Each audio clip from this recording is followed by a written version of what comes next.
টাকা দিয়া খোটা দিল না, মনেও কষ্ট দিল না, তাদের জন্য পুরস্কারটা কি শুনুন। আল্লাহ পাক বলেন পুরস্কার হচ্ছে লাহুম আজরুহুম ইনদা রাব্বিহিম ওয়ালা খাউফুন আলাইহিম ওয়ালা হুম ইয়াহজানুন।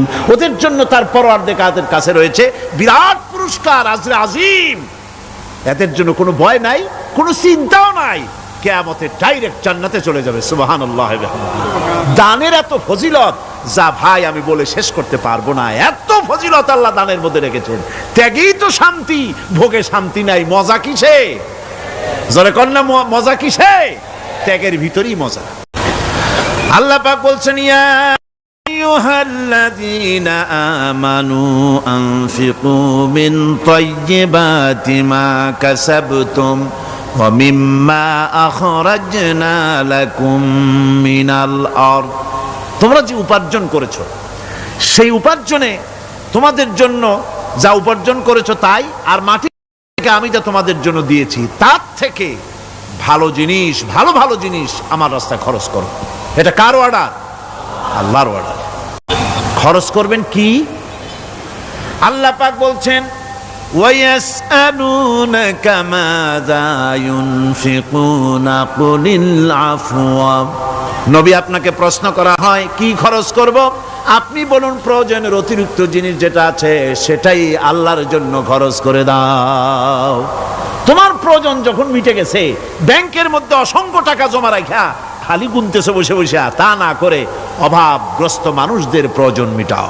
খরচ করার ভিতরে আর খরচ না করার ভিতরে ভারসাম্য রক্ষা করতে হবে। ওয়ালা তাজআল ইয়াদাকা মাগলুলাতান ইলা উনুকিকা ওয়ালা তাবসুতহা কুল্লাল বাসত ফাতাকউদা মালুমান মাহসুরা। তোমাদের দানের হাত গুটায় একেবারে গলার সাথে বেঁধে রেখো না, আবার এমন বেশি ছেড়েও দিও না, কারণ এর ফলে তোমাকে অনুতপ্ত হওয়া লাগতে পারে, কার্পণ্যতাও না হয়, আর দ্বিতীয় জমের মতো দিয়ে সব ফতুরু না হয়ে যাও। দুটোর মধ্যে ব্যালেন্স হতে হবে। সাধারণ দান সাদকা কাদেরকে দিবেন, উপযুক্ত পাত্র কারা, তার একটা লিস্ট আল্লাহ দিচ্ছেন। ওয়াবিল ওয়ালিদাইনি ইহসানা ওয়াবিযিল কুরবা ওয়াল ইয়াতামা ওয়াল মাসাকিন ওয়াল জারি যিল কুরবা। নিজের পিতামাতা, নিকট আত্মীয়, ইয়াতিম, মিসকিন এবং আত্মীয় প্রতিবেশী তাদেরকে দিবে। আমি কিন্তু এখন যাকাতের কথা বলছি না, মা বাপকে যাকাত দেওয়া যাবে না। এটা হচ্ছে দান, সহযোগিতা করা, ইহসান করা। এই ইহসান মা বাপকে, প্রতিবেশী আত্মীয় যারা, মিসকিন যারা, এতিম যারা, অনাত্মীয় প্রতিবেশী যারা, চলার সাথী, প্রবাসী এবং নিজের চাকর চাকরানি যা কিছু আছে, এ সকলকেই এই সাহায্য করতে হবে, একথা আল্লাহ বলে দিয়েছেন। এবং আমরা যে আয়াত আলোচনা করতেছি সে আয়াতের ভিতরেও এই ফেরেশতা আল্লাহ পাক বলে দিয়েছেন। আল্লাহর রাস্তায় যারা দান করবে তাদের সম্পর্কে আল্লাহ বলছেন এখন, মাসালুল লাযীনা ইউনফিকুনা আমওয়ালাহুম ফি সাবিলিল্লাহি কামাসালি হাব্বা। আল্লাহর রাস্তায় খরচ করা এর দৃষ্টান্ত হলো একটা দানার মতো, যেই দানাটা থেকে 7টা ডাল বেরিয়ে গেল। ফি কুল্লি সুমবালাতিন মিআতু হাব্বা। একটা দানা থেকে 7টা ডাল বেরোলো, এক একটা ডালে 100 করে দানা হলো, সব মিলাইয়া 700 দানা হয়ে গেল। ওয়াল্লাহু ইউদাইফু লিমান ইয়াশা ওয়াল্লাহু ওয়াসিউন আলিম। আল্লাহ পাক বলেন এই পৃথিবীতে একটা দানায় 700 দানা যে আল্লাহ রাব্বুল আলামিন তোমার হাতে ধরায় দিলেন, সে আল্লাহ পাকের ব্যাংকে যদি টাকা জমা রাখো, আল্লাহর রাস্তায় যদি খরচ করো, 700 গুণ বাড়াইয়া আল্লাহ তোমার হাতে ধরাইয়া দিবেন। আল্লাহু ইউদাইফু লিমান ইয়াশা। আর আল্লাহ ইচ্ছে করলে এর থেকেও বেশি তোমাকে দান করবেন। সুবহানাল্লাহ কোন জোরে।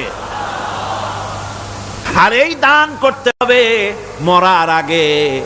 কোন সময় দেবেন কোন? আমার দেশে বহু মুসলমান আছে যারা বলে, হুজুর আসি আপনাদের পিছনে, যা বলেন আসি, জীবন দিয়া দেব। এরা খুব চালাক, জীবন দিতে চায়, মাল দিতে চায় না। আল্লাহ তো আগে জীবন চায় নাই, আল্লাহ আগে কি চেয়েছেন? কন্যা আল্লাহ আগে কি চেয়েছেন? আল্লাহ চেয়েছেন মাল। ওয়াতুজাহিদুনা ফি সাবিলিল্লাহি বিআমওয়ালিকুম ওয়া আনফুসিকুম। আল্লাহ পাক বলেন জিহাদ করো আমার রাস্তায় মাল দিয়ে আর জান দিয়ে। মাল দাও আগে, মাল না দিয়া যদি আগে মরে যাও মালটা তো থেকেই গেল। সুতরাং মাল আগে আমার রাস্তায় দাও। দেবা কখন? মরার আগে দাও। ওয়ানফিকু মিম্মা রাযাকনাকুম মিন ক্বাবল আইয়াতিয়া আহাদাকুমুল মাউত। আমার রাস্তায় খরচ করো মৃত্যু আসার আগে। فيقول رب لولا أخرتني إلى أجل قريب। যদি মরার আগে না দাও, মৃত্যুর সময়, মৃত্যু যখন এসে গেল সেই সময় যদি বলো, অনুশোচনা যদি করো, আহারে যদি আমি সময় পাইতাম, একটুখানি যদি সময় দিতে আল্লাহ, একটু সময় আমারে যদি দাও, ফাসাদদাকা ওয়া আকুম মিনাস সলিহিন। দান সদকা করব, সব আল্লাহর রাস্তায় দিয়ে দেব, আর আমি সালেহ বান্দাদের মধ্যে শামিল হয়ে যাব। আল্লাহ একটু সময় আমারে দাও।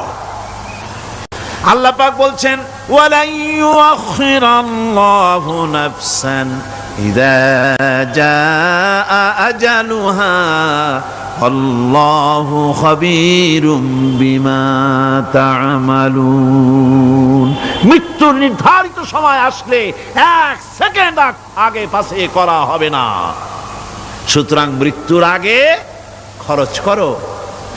আপনি মনে করবেন যে আপনি মরে গেলে পরে আপনার ছেলে মেয়ে আপনার জন্য করবে, খরচ করবে। হ্যাঁ করবে ঠিক, মরার পরে কুলখানির পরে 40, তারপরে শেষ, এরপর আর করবে না। আপনার ছেলে মেয়ে যে আপনার জন্য করবে তার প্রমাণ তো আপনি নিজে। আপনি আপনার ছেলের মেয়ের জন্য কি করেছেন? আপনার মা বাবার জন্য কি করছেন? আপনার মা বাবার জন্য যদি আপনি কিছু না করে থাকেন, আপনার ছেলে মেয়েও আপনার জন্য করবে না। সুতরাং নিজের কাজ নিজে করেন। আপনার পিঠ যদি চুলকায় আর নাতিরে যদি বলেন, নাতি পিঠটা চুলকায় দাও, সে যে জায়গা চুলকাবে আপনি করবেন উত্তর দিকে, সে উত্তর দিকে, দক্ষিণ দিকে, উপরে, নিচে, পিঠে, পাছার কাছে, যে জায়গায় আঙ্গুল দেবে আপনি করবেন ওখানে না, আবার আরেকটু উপরে দাও, আরেকটু পাশে দাও, জায়গা মতো পড়বেই না। আর কষ্ট করে নিজের হাতটা যদি পৌঁছাইতে পারেন জায়গা মতো পড়ে, একবার চুলকানি মারলেই চুলকানি শেষ, ঠিক কিনা? সুতরাং আপনি অন্যের উপরে ভরসা না করে নিজের খরচ নিজেই করে যান, নিজের কাজ নিজে করে যান, আল্লাহর রাস্তায় খরচ করে যান, বেশি পরিমাণে খরচ করেন। যত খরচ করবেন আল্লাহ রাব্বুল আলামিন রাজি হয়ে যাবে। কোন সুবহানাল্লাহ। মা বলছে, বাবা আমার কাছে কি চাও? ছেলে বলছে, মা আমি চলে যেতে চাই মদিনায়, আল্লাহর নবী মুহাম্মদুর রাসূলুল্লাহ সাল্লাল্লাহু আলাইহি সাল্লামের দরবারে চলে যেতে চাই, আমি একটু বস্ত্র চাই। মা একটা পুরানা কম্বল তার হাতে দিয়ে দিলেন। আব্দুল উজ্জা কম্বলটাকে ছিঁড়ে এক টুকরা কোন রকম হাঁটুর উপরে জড়ায় নিলেন, আর এক টুকরা গায়ে দিয়ে নিলেন। আব্দুল উজ্জা আবার বহু কষ্ট করে মরুভূমি পাড়ি দিয়ে মদিনা মুনাওয়ারায় চলে গিয়ে বাব জিবরিল থেকে ঢুকে আসহাবে সুফফার চবুতরার সামনে বসে আছেন, ছেঁড়া কম্বল পরা। এবার বিশ্ব নবী, দুনিয়া আখিরাতের বাদশা জনাবে মুহাম্মদ রাসূলুল্লাহ সাল্লাল্লাহু আলাইহি ওয়াসাল্লাম যখন মসজিদের নিজের ঘরের থেকে দরজা খুলে বেরিয়েছেন, দেখেন এক যুবক বসা, একটা আধাটা কম্বল পরা, হাঁটুর উপরে কোন রকম করে রানটা, লজ্জাস্থানটা ঢাকার, গায়ে একটা ছেঁড়া কম্বল। তার এই অবস্থা দেখে হুজুর জিজ্ঞেস করেন, তুমি কে? যুবক বলছে, আমি আব্দুল উজ্জা। ইসলাম কবুল করার জন্য আমার সব ছিল, আমি কম ধনী ছিলাম না, আমার চাচা সব নিয়ে গেছে, সিনায় রেখেছে, আমার লুঙ্গিটাও দেয় নাই। ঘটনা সব তিনি খুলে খুলে বললেন। হুজুর বললেন, তোমার নাম আব্দুল উজ্জা নয়, তোমার নাম আব্দুল্লাহ। আব্দুল্লাহ জুলবাজাদাইন তার নাম। হযরত আব্দুল্লাহ জুলবাজাদাইন কি রাসূলুল্লাহ দিয়া দিলেন, আসহাবে সুফফাদের সাথে মিলাই দিলেন, এখানে থাকো, খাবার আসতে পরে খাবে। তাদের সব সময় খাবার থাকতো না। আসহাবে সুফফায় তারা থাকতেন যাদের ঘর নাই, বাড়ি নাই, থাকার জায়গা নাই। ক্ষুধার জ্বালায় যখন তারা অতিষ্ঠ হয়ে যেতেন, নবীজি ঘরের থেকে তাহাজ্জুদের জন্য যখন বেরোতেন, ক্ষুধার্ত সাহাবীরা রাসূলের চেহারা দেখার সঙ্গে সঙ্গে ক্ষুধা নিবৃত হয়ে যেত। হযরত রাসূল পাক সাল্লাল্লাহু আলাইহি ওয়াসাল্লাম আব্দুল্লাহকে ওনাদের মধ্যে ভিড়াই দিলেন। আব্দুল্লাহ এবার কোরআন শরীফ পড়ে। কোরআন শরীফ পড়তে গিয়া চিল্লায় চিল্লায় তিনি পড়েন, আস্তে আস্তে পড়েন না। সাহাবীরা বিরক্ত হয়ে রাসূলের কাছে নালিশ করলেন যে বড় চিল্লায় কোরআন পড়ে আমাদের নামাজেও ডিস্টার্ব হয়। হুজুর বলেন, সাহাবীরা কেউ আব্দুল্লাহর ব্যাপারে কোনো কথা বলবে না, তারে চিল্লাইতে দাও, যেহেতু ঈমানের জন্য তারে বড় মূল্য দিতে হয়েছে। পরনের লুঙ্গিটা পর্যন্ত আনতে পারে নাই, যত খুশি চিৎকার করেছে আল্লাহর কালাম পড়ুক। তাবুকের যুদ্ধ, রাসূলুল্লাহ তাবুকের দিকে রওনা করেছেন। 30,000 সৈন্য নিয়ে রওনা করেছেন।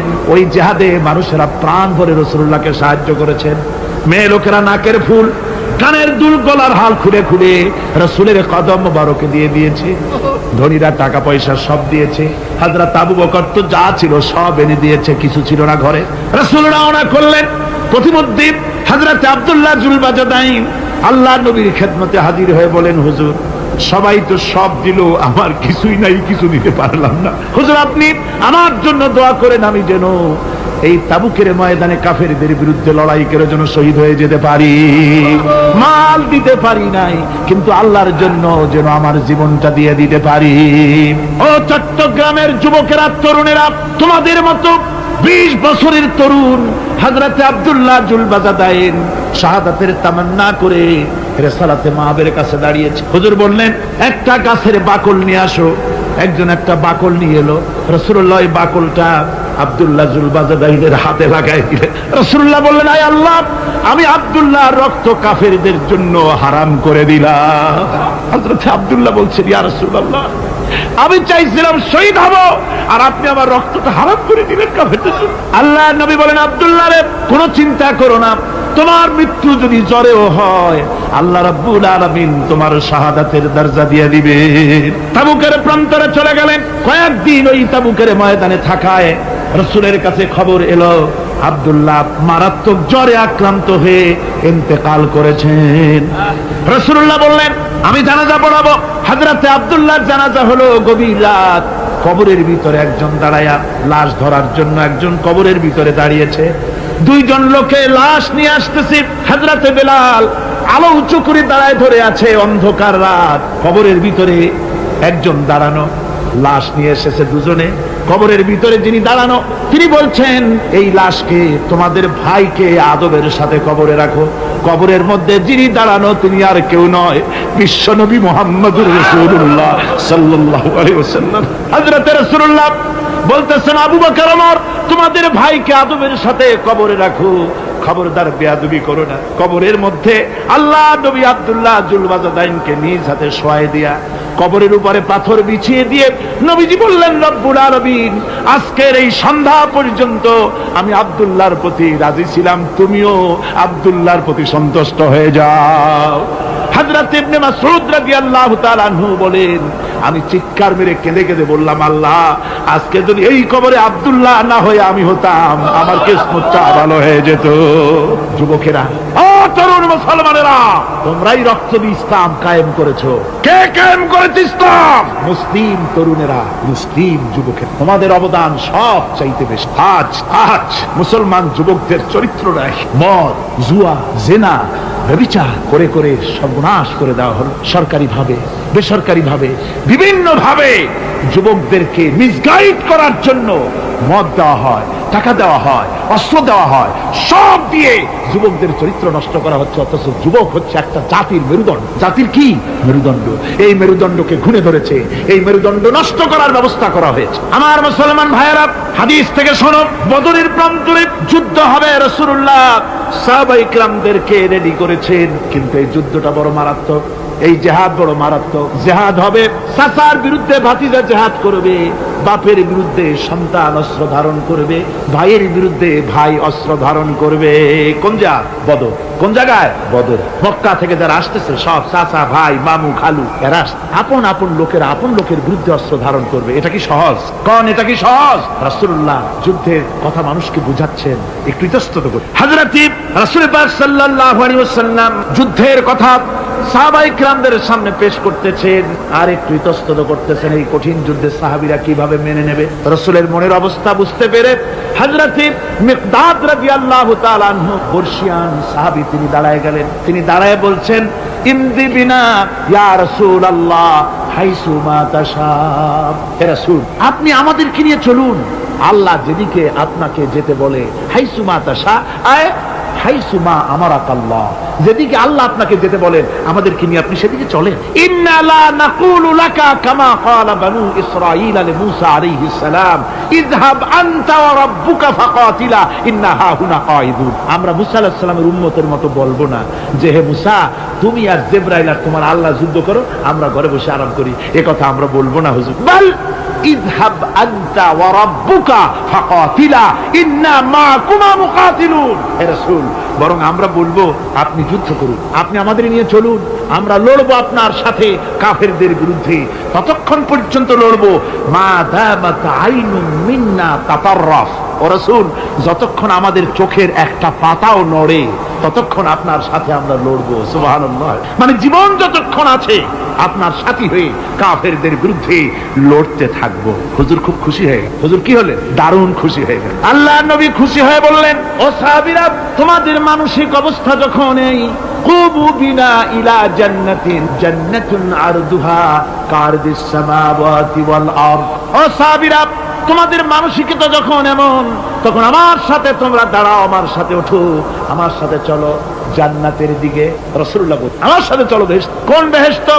এমন বেহেশত যে বেহেশতের বিশালতা আর প্রশস্ততা ওই বিশাল আকাশ আর জমিনের চাইতেও বেশি।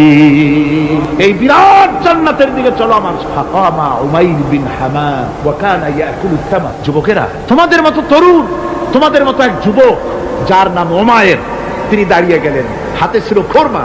খোরমা খাচ্ছে। দেখেন বক্তৃতা হয়, মাঠে ওয়াজ নসিহত হয়, আর যুবকেরা দাঁড়ায় দাঁড়ায় বাদাম হয় না।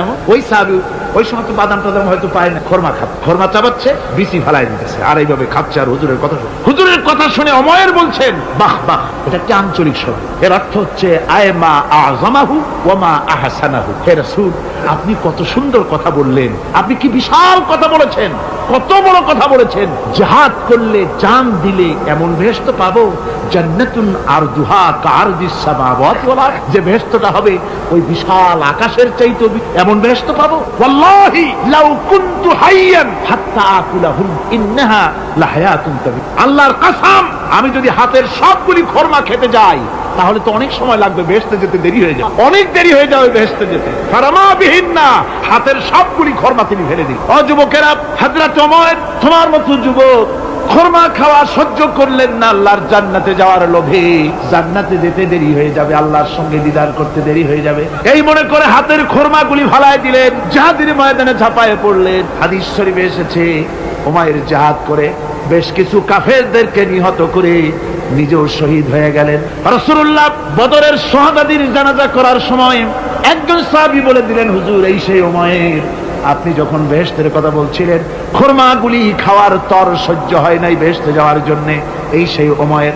আল্লাহ নবী উমাইরের কাছে দাঁড়ায় আঙ্গুল দিয়ে তার শরীরের দিকে দেখায় বললেন, ইন্নাকা মিন আহলিহা। ও যুবক, যেই বেহেশতের জন্য খোরমা খাওয়ার সময় তুমি পাও নাই, আমি নবী সাক্ষী দিচ্ছি তুমি অবশ্যই সেই বেহেশতের অধিবাসী, ওই বেহেশত তোমার জন্য। সুবহানাল্লাহ। আমার ভাইরা, কিয়ামতের দিন এই জান্নাত আল্লাহ রাব্বুল আলামিন দান করবে ওই সব লোকদের জন্য যারা জান দিবে, মাল দিবে, রক্ত দিবে আল্লাহর দ্বীনের জন্য। কিসের জন্য? আল্লাহর দ্বীন কায়েমের জন্য। যারা জান মাল ওয়াকফ করে দেবে, জীবনকে উৎসর্গ করে দেবে, তাদের জন্য আল্লাহ পাক এই বিরাট নিয়ামত রেখেছেন।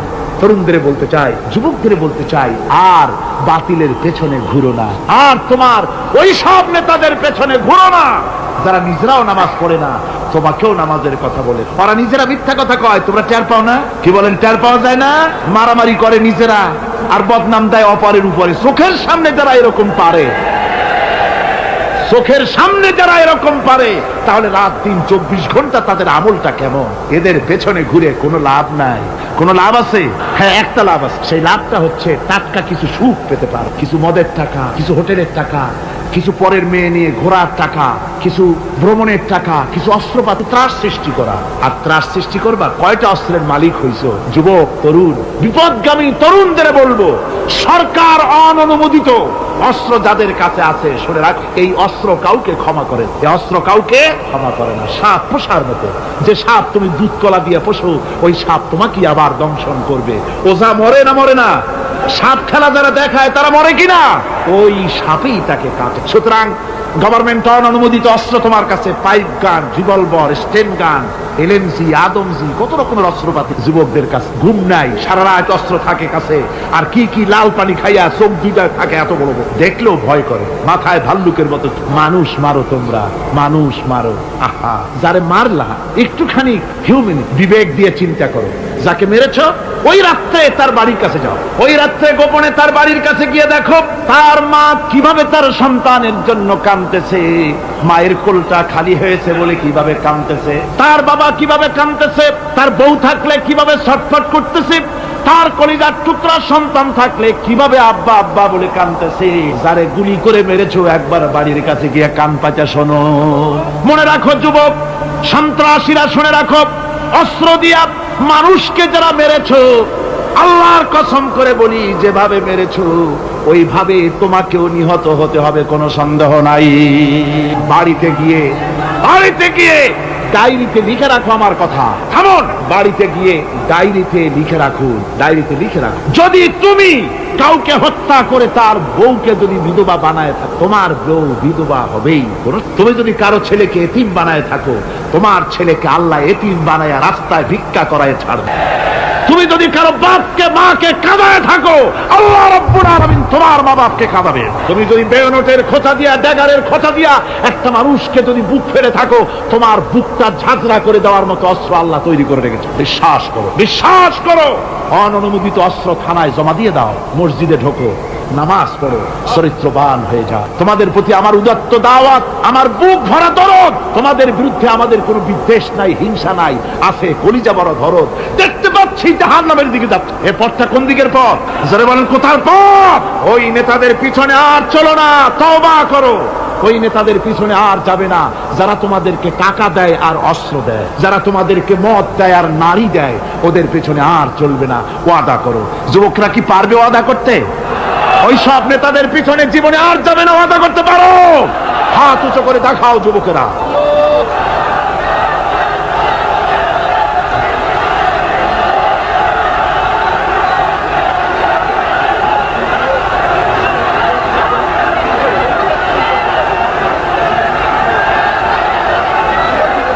আমার মুসলমান ভাইরা, আমি তো দাঁড়াতে বলি নাই। জি জি জি জি জি জি বসেন বসেন। যে বুঝতে পেরেছি কালকের টেকনিক অবলম্বন করেছেন আপনারা আর কি, এই সুযোগে একটু কোমরটা সোজা করে নিলেন। বুঝতে পেরেছি, আমরা কিছু মাইন্ড করিনি। এখন বসেন, বসেন, তাড়াতাড়ি বসে যান। কথা আমার অনেক, সময় কম, না তাড়াতাড়ি শেষ করব। বসেন। আপনারা না বসতে তো কথা বলতে পারবো না, বসতে হবে। অত্যন্ত জরুরি জরুরি কথা আছে, সে কথাগুলি আমাদের শুনতে হবে। যেহেতু এই মাহফিলের পর আবার আপনাদের সামনে কথা বলতে পারবো, এর কোনো গ্যারান্টি নাই। আছে নাকি কোনো গ্যারান্টি? নাই। সুতরাং বসতে হবে, কেউ দাঁড়াবে না। জোরে সোরে জিকির করেন, লা ইলাহা ইল্লাল্লাহ, লা ইলাহা।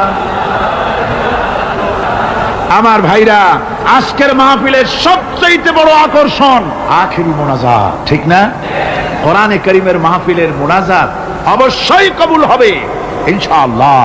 এত মানুষের দোয়া আল্লাহ ফিরাতে পারেন না। তার নাম রহমান, তার নাম রহিম, তার নাম গফুর, তার নাম গফফার। বান্দার দোয়া কবুল করাই তো তার কাজ। সুতরাং নড়াচড়া আদৌ করবেন না, যার যার জায়গায় বসে থাকুন। না বসলে আপনারা যদি হাঁটেন, মাঝে মধ্যে দাঁড়ান, এটা খুবই বিরক্তির উদ্রেক করবে। ভাইয়েরা, আমি সকলকে সেজন্য বলতে চাই যে আমরা আল্লাহর দ্বীন প্রতিষ্ঠার জন্য এই জিহাদের কথা যে আল্লাহ বলছেন, এই জিহাদের জন্য আমরা জান মাল সব কিছুকে উৎসর্গ করতে চাই। আল্লাহ যেন কবুল করেন, সবাই বলেন আমিন। আনন্দ, আরাম আর বিলাসিতায় আমরা আমাদের জীবনকে ভাসায় দিয়ে, যার কারণে আমাদের জিল্লতি। এ মুসলমানদের উরুজ, এ মুসলমানদের তারাক্কি কিভাবে আসে শুনুন। বিশ্ব কবির ভাষা, বিশ্ব কবি আল্লামা ইকবাল রহমতুল্লাহ আলাইহি বলেছেন, আ তুঝে বাতাও तकदीरे उमम क्या है, आ तुझे बताओ तकदीरे उमम क्या है, शमशेर उसना अव्वल ताऊस और बाबाखीर। এসো আমি তোমাকে এই জাতির উন্নতির কথা শোনাই। এই জাতির উন্নতি তখন হয় যখন এক হাতে থাকে কোরআন আর এক হাতে থাকে তরবারি, তখন হয় জাতির উন্নতি। আর এই জাতি যখন কোরআন আর তরবারি ছেড়ে দিয়ে যখন তানপুরা, বেহালা, সারিন্দা, নারিন্দা, গিটার, ফিটার, সারেগামা, পাদানিসার পেছনে যখন লাগে, কপাল তখনই পড়ে। কপাল পড়ে কখন? তখনই পড়ে। আজ আমাদের টেলিভিশন, আমাদের রেডিও, আমাদের সংস্কৃতি সব সারেগামার সংস্কৃতি। কিসের সংস্কৃতি? আগে তো মুসলমানের ঘরে প্রত্যেক দিন সকাল বেলায় আওয়াজ আসতো মুসলমানদের ঘরে। সকাল বেলায় মুসলমানদের ঘরে ঘরে জানালার ফাঁক দিয়ে আওয়াজ আসতো, বিসমিল্লাহির রহমানির রহিম, সূরা ইয়াসিন, সূরা রহমান ইত্যাদির তেলাওয়াত ভেসে আসতো। এখন আর তেলাওয়াত ভেসে আসে? এখন মুসলমানদের ঘরের থেকে সকাল বেলায় আওয়াজ আসে সারেগামা, পাদানিসা, বাবা খালু, মামু নানা, হাবি জাবি, এই গানের ট্রেডিংগুলি, গানের শব্দগুলি চলে আসে। কোরআন শিখবার জন্য, শিখাবার জন্য ছেলের জন্য যে মৌলবি রাখে, সারা মাস পড়াবে, বেতন 300 টাকা। আর গানের মাস্টার যে গান শিখাবে, রবীন্দ্র সঙ্গীতের প্যানপ্যানানি সুর শিখাবে, নাচ শিখাবে, সপ্তাহে 2 দিন এসে 2 ঘন্টা শিখাবে, বেতন 3000। কপাল পোড়া জাতি। কি পোড়া জাতি? জাতি তার কপাল পুড়ে। কোরআনের সাথে তার সম্পর্ক কম, জিহাদের সাথে সম্পর্ক কম, সম্পর্ক হয়েছে গানের সাথে, সম্পর্ক নাটকের সাথে। তাই আজ আল্লাহর দ্বীন কায়েমের জন্য লড়াইয়ের ময়দানে আসতে হবে। বাংলাদেশে কিন্তু জিহাদের ডাক এসে গেছে। কিসের ডাক এসেছে? জিহাদের ডাক। এই জিহাদে সাড়া দিতে হবে। আমি আগেই বলেছি, ওই জিহাদ ওই রকম না যে লাঠি ঠেঙ্গা নিয়ে যাবাই বলে। জিহাদ হচ্ছে বাতিলের বিরুদ্ধে। টেলিভিশনের ভিতরে নাটকের মাধ্যমে ইসলামকে অসম্মান করা হচ্ছে, মুসলমানদের দাড়িকে অসম্মানিত করা হয়, টুপিকে অসম্মানিত করা হয়, তারপরে সিনেমার ভিতরে, গানের মধ্যে ইসলামকে অপমানিত করা হয়। যার কারণে বিরোধীর এর বিরুদ্ধে জাতি সোচ্চার না হওয়ার কারণে আস্তে আস্তে মুসলমানদের ঈমান কমে যাচ্ছে। বাতিল শক্তিশালী হয়ে আক্রমণ করছে। আপনারা বলেন, ভারতের কি ক্ষমতা মসজিদ ভেঙে দেয়? এই পৃথিবী কি মুসলমান কম? জোরে বলেন, মুসলমান কম? তাহলে ভারতের বাবরি মসজিদ তারা ভাঙলো কি করে? সাহস পেল কোথা? সাহস পেয়েছে আমরা আমাদের ঐক্য বিনষ্ট করি, আমাদের ঐক্য ভেঙে ফেলেছি। আমরা একজন আর একজনকে গালি দেই, মুসলমান না বলে গালি দেওয়া হয়। পরস্পরের মহব্বত নাই, স্বীকৃতি নাই, শ্রদ্ধা নাই, ঐক্যবদ্ধভাবে আমরা নাই। আমরা আমাদের চরিত্র নাই, চরিত্র নষ্ট করেছি। ফলে তারা বুঝতে পেরেছে এই মুসলমান সেই মুসলমান নয় যারা জীবনের চাইতে মৃত্যুকে বেশি ভালোবাসতো, যাদের চরিত্র ছিল উন্নত।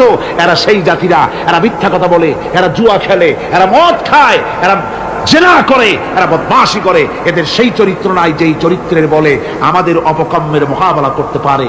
এই বিশ্বাস নিয়ে তারা বাবরি মসজিদের উপরে হামলা করে। বাবরি মসজিদ ভাঙলো। মসজিদের উপরে যখন শাবল মারা হচ্ছিল, কেবল নিউজ নেটওয়ার্কের মাধ্যমে আমরা এই দৃশ্য দেখেছি, টেলিভিশনের পর্দায় দেখেছি শাবল মারা হচ্ছে। তখন মনে হচ্ছিল শাবল তো মসজিদের উপরে পড়ছে না, শাবল যেন পড়ছে পৃথিবীর 125 কোটি মুসলমানের কলিজার উপরে। ভারত মসজিদ ভেঙে দিল। এরপরে এই মসজিদ ভাঙলো বিজেপি, শিবসেনা সহযোগিতা করলো ভারতের প্রধানমন্ত্রী নরপশুরাও। এই পৃথিবীর বর্তমান পৃথিবীর নিকৃষ্ট মানব সন্তান, জঘন্য শয়তান নরপশু। ওইটা নরসীমা নয়, ভারতের প্রধানমন্ত্রী মানুষ না, এটা একটি শয়তান। জোরে বলেন, এটা কি? পৃথিবীর ইতিহাসকে কলঙ্কিত করেছে। আজ পর্যন্ত পৃথিবীতে কোথাও মসজিদ ভাঙা হয়েছে কোন ইতিহাস। আর ভারতের বেয়াদব সরকার বাংলাদেশে যখন সংসদে ভারতীয় এজেন্টদের প্রতিবাদের মোকাবেলায় যখন ভারতের এই কাজের নিন্দা জানানো হলো, ভারতের বেয়াদব সরকার তখন বলছে বাংলাদেশের গতিবিধির উপরে আমরা কড়া নজর রাখছি। বেটা বেয়াদব, বাংলাদেশ কি তোমার ভুটান না সিকিম? বাংলাদেশের উপরে কড়া নজর রাখার অধিকার তোমার নাই। এই পৃথিবীতে বাংলাদেশের সবচাইতে বড় দুশ্মন ভারত। সবচাইতে বড় দুশ্মন কে?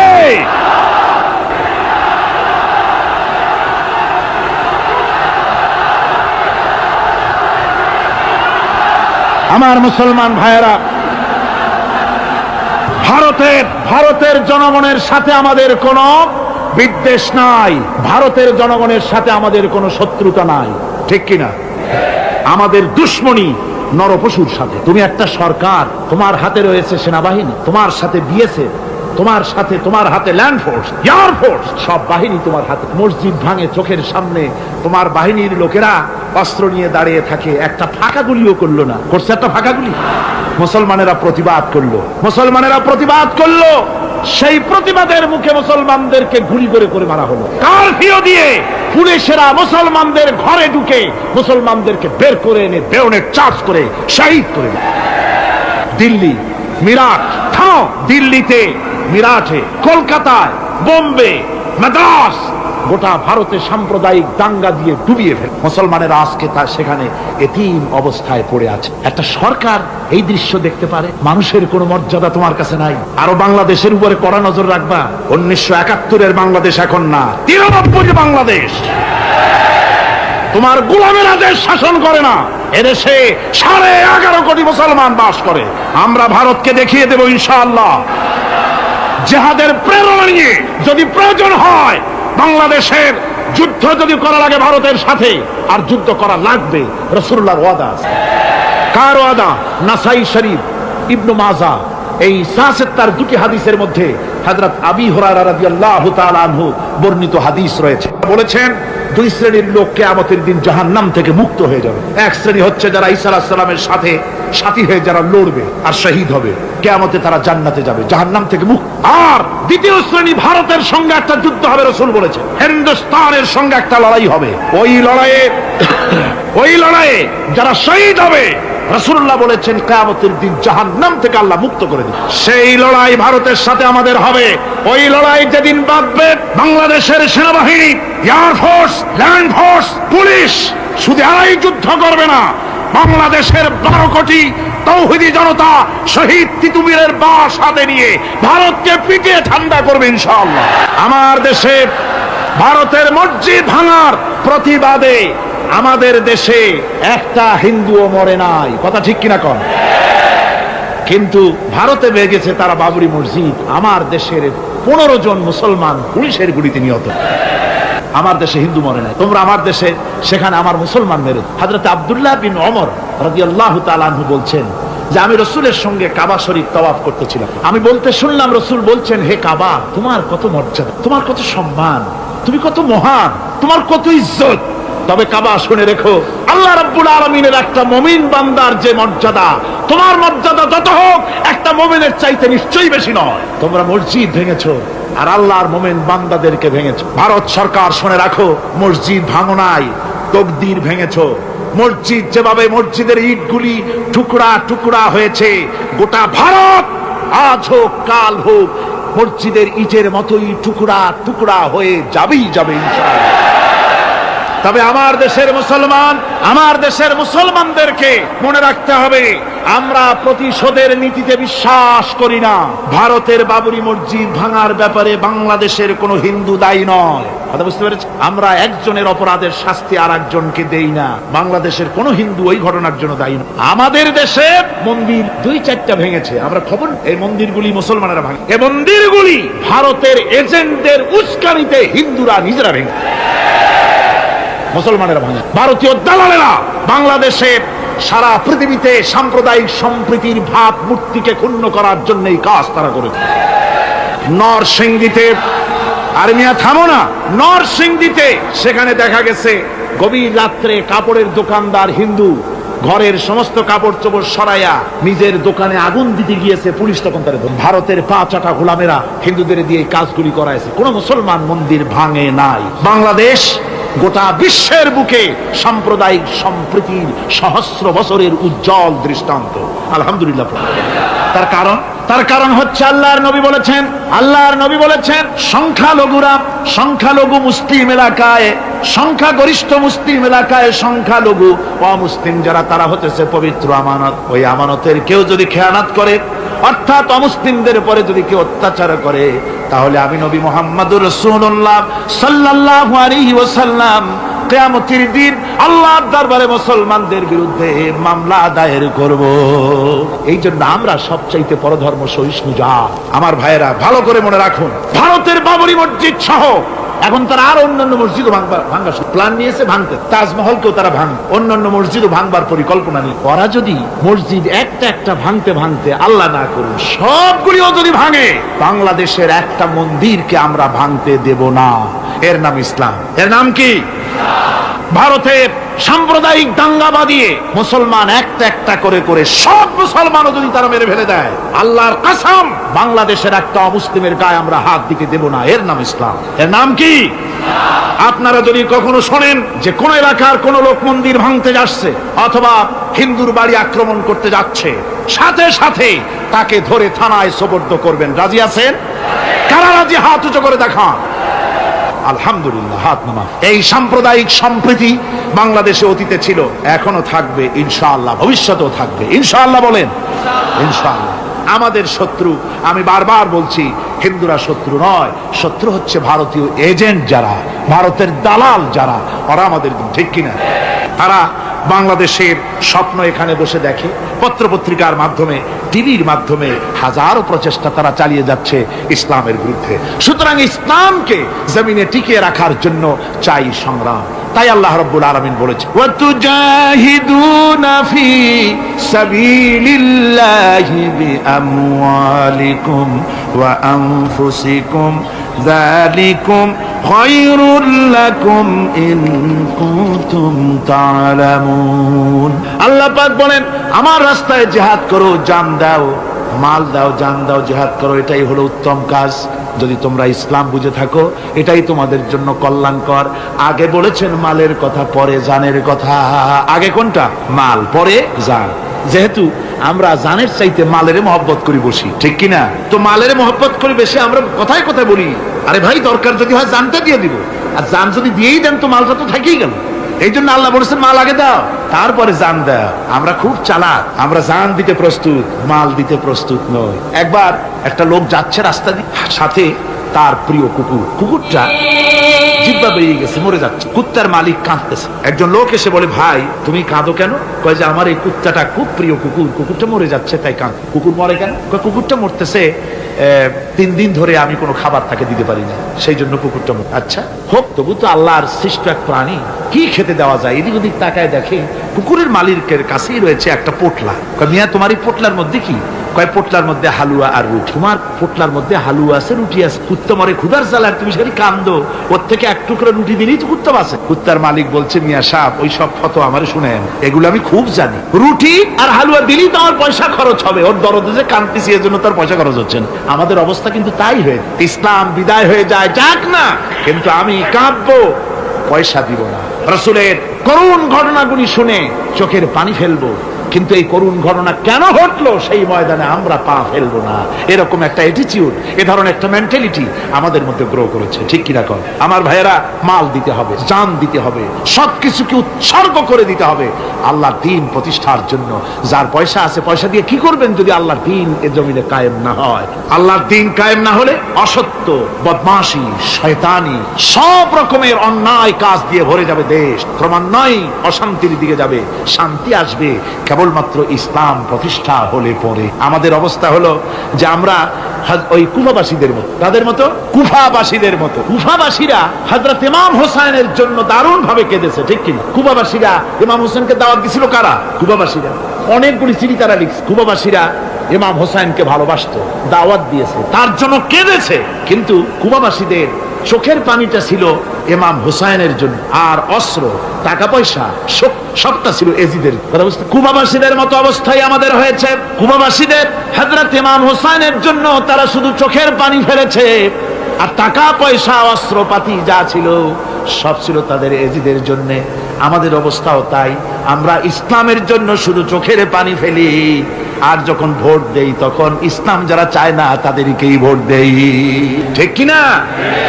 আমাদের টাকা আমাদের পয়সা, আমাদের ইলেকশন, আমাদের হরতাল, আমাদের ধর্মঘট সব কিছু হচ্ছে ইসলাম যায় না, যারা চায় না তাদের জন্য। আর ইসলামের যখন কথা বলি, ইসলামের কথা শুনলে শুধু চোখের পানিটাই ছাড়ি, মহব্বত চোখের পানি দিয়া শেষ করে দিই, আর কিছুই। আমি একবার এইখানে এই শহরে অনেক বছর আগে একটা জানাজায় শরীক। কোন মাঠে আমার এখন তার জানাজার পরে যিনি জানাজা পড়ালেন তিনি বললেন, ওই লাশকে সামনে রেখে বললেন, কেন আসিল? তখন আমি নতুন নতুন চিটাগাঙে আসছি, আমি ভাষা ভালো করে বুঝিও না। একজন বললো কেন আসিল? সবাই কইলো গম আসিল। তাই বললাম যে গম আসিল, এই মরা মানুষের সাথে গম গম আমি আটা গম তাই মনে করেছি যে এটার কি সম্পর্ক। আমি ইমাম সাহেবকে জিজ্ঞেস করলাম যে আপনি বললেন কি, আর জনগণই বা বলল? যে আমি জিজ্ঞেস করলাম যে লোকটা কেমন ছিল, তো সবাই বললো ভালো ছিল। তাই বললাম তো ফায়দা কি? ফায়দা এই যে সবাই বললো ভালো, আল্লাহ তারে মাফ করে দিয়া ভালো বলে বেহেশতে পাঠায় দেবে। বলে আশ্চর্য কথা, আল্লাহ কি এইরকম নাকি যে একটা সুদখোর ঘুষখোর জেনাকার এ লোক ভালো না খারাপ আমি তা বলতে চাই না, কিন্তু একটা লোক সে কন্ট্রাক্টারি করতে গিয়ে রাস্তাঘাট, স্কুল কলেজের রড সিমেন্ট জনমের মতো খাইছে। কথা বুঝতে পেরেছে? সরকারি গিয়ে ক্ষমতায় গিয়ে গভর্নমেন্টের টাকা পয়সা জনমের মতো শেষ করে ফেলেছে। এই লোকটি সুদখোর ঘুষখোর জেনাকার মরে গেছে, আর আসে আপনি কইলেন যে কেন আসিল? সকল কইল গম আসিল, আর আল্লাহ বেহেশত দিয়ে দেবে। তাহলে আল্লাহ হাকামুল হাকিমিন হইলেন কি করে? এটা কি বিচার হইল নাকি? কি করে শোনে? আমার বন্ধুগণ, আমরা যখন মরে যাই, মরার পরে আমাদেরকে কবরের মধ্যে রাখা হয়। কবরের ভিতরে রেখে আমাদেরকে বলা হয়, যারা কবরে রাখে তারা বলে, মৃত্যু ব্যক্তিকে কবরে রাখার সময় বলে, বিসমিল্লাহি আলা মিল্লাতি রাসূলিল্লাহ, আল্লাহর নামে রসুলের দলে উঠাই দিয়ে গেল। আল্লাহর নামে কার দলে উঠাইলো? রসুলের দলে। চিন্তা করেন ভাইরা, আল্লাহর নামে রসুলের দলে উঠাইলেন কারে? ঠিক তার যৌবনকালে যত মিছিল করেছে, ধর্মনিরপেক্ষতাবাদের পক্ষে মিছিল করেছে, পুঁজিবাদের পক্ষে মিছিল করেছে, সমাজতন্ত্রের পক্ষে মিছিল করেছে, স্লোগান দিয়েছে, দেওয়ালে লিখেছে, বক্তৃতা করেছে, ভোট দিয়েছে, বই লিখেছে, জীবনে যা কিছু করেছে সব করেছে মানুষের তৈরি করা মতবাদের জন্য। তার ভোট ইসলামের কাজে লাগে নাই, তার ইলেকশন ইসলামের কাজে লাগে নাই, তার দেওয়ালের লেখা ইসলামের কাজে লাগে নাই, তার বক্তৃতা, তার টাকা পয়সা ইসলামের কাজে লাগলো না। মরে গেছে, পরে মরা মানুষটারে উঠাইয়া বললা রাসূলুল্লাহর দলে উঠাইয়া দিলাম। এখন বলো রাসূলুল্লাহ কেন তোমার মতো মরা লাশটাকে তিনি গ্রহণ করতে যাবে? তোমার জীবনের কোনো কাজই তো ইসলামের জন্য কাজে লাগলো না। তোমার জীবনের একটা দিনও তো ইসলামের কাজে লাগে নাই। মরছো, তারপরে তোমার মরা লাশ রাসূলুল্লাহ বহন করতে যাবেন কেন? কি দায় টাকা পড়ছে তা? সুতরাং আমি বলতে চাই, আজকের মাহফিলে যত জনতা উপস্থিত হয়েছেন, জান এবং মাল সব কিছু দিয়ে লড়াই করতে হবে আল্লাহর রাস্তায়। আমার ভোট, আমার ইলেকশন, আমার স্লোগান, আমার বক্তৃতা, আমার টাকা করি খরচ সব কিছু হবে আল্লাহর জন্য। কুল ইন্না সালাতি ওয়া নুসুকি ওয়া মাহইয়ায়া ওয়া মামাতি লিল্লাহি রাব্বিল আলামিন। সবাই পড়েন, ইন্না সালাতি ওয়া নুসুকি ওয়া মাহইয়ায়া ওয়া মামাতি লিল্লাহি রাব্বিল আলামিন। আল্লাহ পাক বলেছেন, বলো আমার নামাজ, আমার হায়াত, আমার কোরবানি, আমার মত সব আল্লাহর জন্য। কার জন্যে? আল্লাহর। সুতরাং জিহাদ হলো আমাদের জন্য অপরিহার্য। সেই কথাটি এতক্ষণ ধরে বুঝালাম। বিশ্ব মানবতার মুক্তি, নারীর মুক্তি, শ্রমিকদের মুক্তি, মানুষের মুক্তি, গরিবের মুক্তি, শ্রমিকের মুক্তি, বিশ্ব মানবতা, নির্যাতিত মানবতার মুক্তি আসতে পারে কেবলমাত্র জিহাদের মাধ্যমে। আল্লাহর দ্বীন প্রতিষ্ঠা করে মানুষের মুখে হাসি ফুটানো যেতে পারে। আর কোন পথ আছে? আর কোন পথ আছে? আর কোন পথ নাই। আল্লাহ যেন এই রাস্তায়, এই জিহাদের রাস্তায়, দ্বীন প্রতিষ্ঠার রাস্তায় আমাদেরকে সক্রিয়ভাবে অংশগ্রহণের তৌফিক দেন। সবাই বলুন আমিন। সবাই বলুন আমিন। এবার আমি বলবো মা বোনদের ব্যাপারে। মা বোনেরা বিগত 4 দিন এ মাহফিলে এসেছেন। তারা হচ্ছেন আমাদের অর্ধেক। তারা আমাদের কি? এই পৃথিবীর অর্ধেক জনশক্তি নারী। এই নারীর অধিকার ইসলাম কি দিয়েছে তা নারীরা অনেকেই জানেন না। না জানার কারণে নারী পক্ষ, নারী সমাজ, নারী স্বাধীনতা বিপ্লব পরিষদ নানান রকমের কমিটি গঠন করে তারা মডার্ন হতে চান, নানান রকমের অধিকার আদায়ের চেষ্টা করেন। কিন্তু আমি বিশ্বাস করি, আমার মা বোনেরা যদি জানতেন ইসলাম তাদেরকে কি অধিকার দিয়েছে, তাহলে রীতিমতো ইসলামকে পাওয়ার জন্য, ইসলাম যে অধিকার দিয়েছে সেই অধিকার লাভ করার জন্য তারা রীতিমতো বিপ্লব করতেন। কি করতেন? বিপ্লব। আল্লাহ রাব্বুল আলামিনের কাছে নারী আর পুরুষ বলে আলাদা কিছু নাই। মানুষ হিসেবে আল্লাহর কাছে নারী আর পুরুষ সমান। আল্লাহর কাছে কোন লোক যদি তাহাজ্জুদের নামাজ পড়ে কোন পুরুষ, সে যা সওয়াব পাবে নারী তাহাজ্জুদ পড়লে সেই সওয়াব পাবে না, এমনটি নয়। পুরুষ হজ করে যে সওয়াব পাবে, নামাজ পড়ে যে সওয়াব পাবে, নারীও তা পাবে। জোরে বলেন সুবহানাল্লাহ। আল্লাহর কাছে নারী এবং পুরুষ কি মানুষ হিসেবে তারা উভয় সমান। কিন্তু এই নারীদের জীবনের তিনটি স্তর। কটি স্তর? তিনটি স্তর। একটা হচ্ছে কন্যা, বধূ, মাতা। নারীর জীবনের এই তিনটি স্তর, ভালো করে শুনুন। কন্যা, বধূ, মাতা। এখন কন্যা হিসাবে নারীর মর্যাদা, বধূ হিসাবে নারীর মর্যাদা, মা হিসাবে নারীর মর্যাদা। নারীকে ইসলাম কি দিল সেটা শুনুন। আল্লাহর নবী বলেছেন, কোন ব্যক্তির যদি তিনটা কন্যা সন্তান হয়, আর ওই তিনটা কন্যা সন্তানকে যদি সে আদব শিক্ষা দিতে পারে, ইসলামী তরবিয়াত দিতে পারে, আর যদি স্নেহ দিয়ে লালন পালন করতে পারে, তাহলে ওই কন্যার পিতা আর আমি মুহাম্মদ সাল্লাল্লাহু আলাইহি ওয়াসাল্লাম বেহেশতের ভিতরে পাশাপাশি অবস্থান করব। সুবহানাল্লাহ পড়ে এ কথা কিন্তু রাসূলুল্লাহ কোথাও বলেন নাই যে কারো যদি তিনটা ছেলে হয় তো আমার সাথে আর সে বেহেশতে একসাথে থাকবে না, তা বলা হয় নাই। বলা হয়েছে কন্যার ব্যাপারে। কার ব্যাপারে বলা হলো?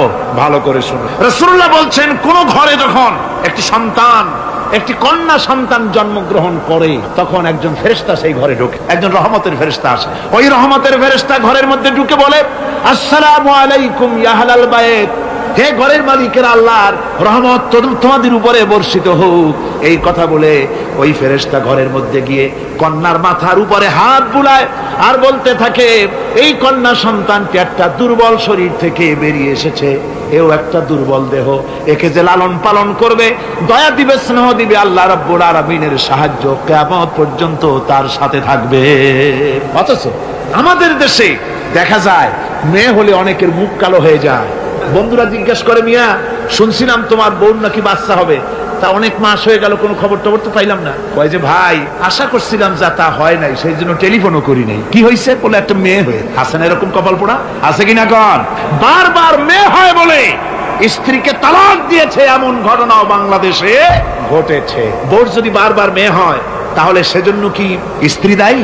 যদি মানুষের জন্য দায়ী হয় মেয়ে বারবার হওয়ার জন্য, তাহলে তুমি স্বামী, তুমি তুলসী দুধের দোয়া তুলসী পাতা হলে কি করে? তুমিও তো দায়ী তার জন্য। আসলে স্বামী স্ত্রী মেয়ে হওয়ার জন্য, ছেলে হওয়ার জন্য কেউ দায়ী। এ কোরআনে কারিমে রব্বুল আলামিন বলেছেন, আমি যাকে খুশি শুধু ছেলে দেই, যাকে খুশি শুধু মেয়ে দেই, যাকে খুশি তাকে ছেলেও দেই, মেয়েও দেই, আবার যাকে খুশি আমি কিছুই দেই না। আমার কুদরত। সুতরাং এতে মন কালা করার। নবীজি বলেছেন, কন্যার পিতাদেরকে গালি দিও না। অনেকে টিটকারি করে, বারবার মেয়ে হয় ছেলে একটাও হয় না, সেই জন্য টিটকারি বটকারি করে। আল্লাহর নবী বলেছেন, মেয়ের পিতাকে গালি দিও না, ঠাট্টা করো না, যেহেতু আমি মুহাম্মদ রাসূলুল্লাহ সাল্লাল্লাহু আলাইহি ওয়াসাল্লাম, আমি মেয়েদের পিতা, আমি নিজে মেয়েদের পিতা।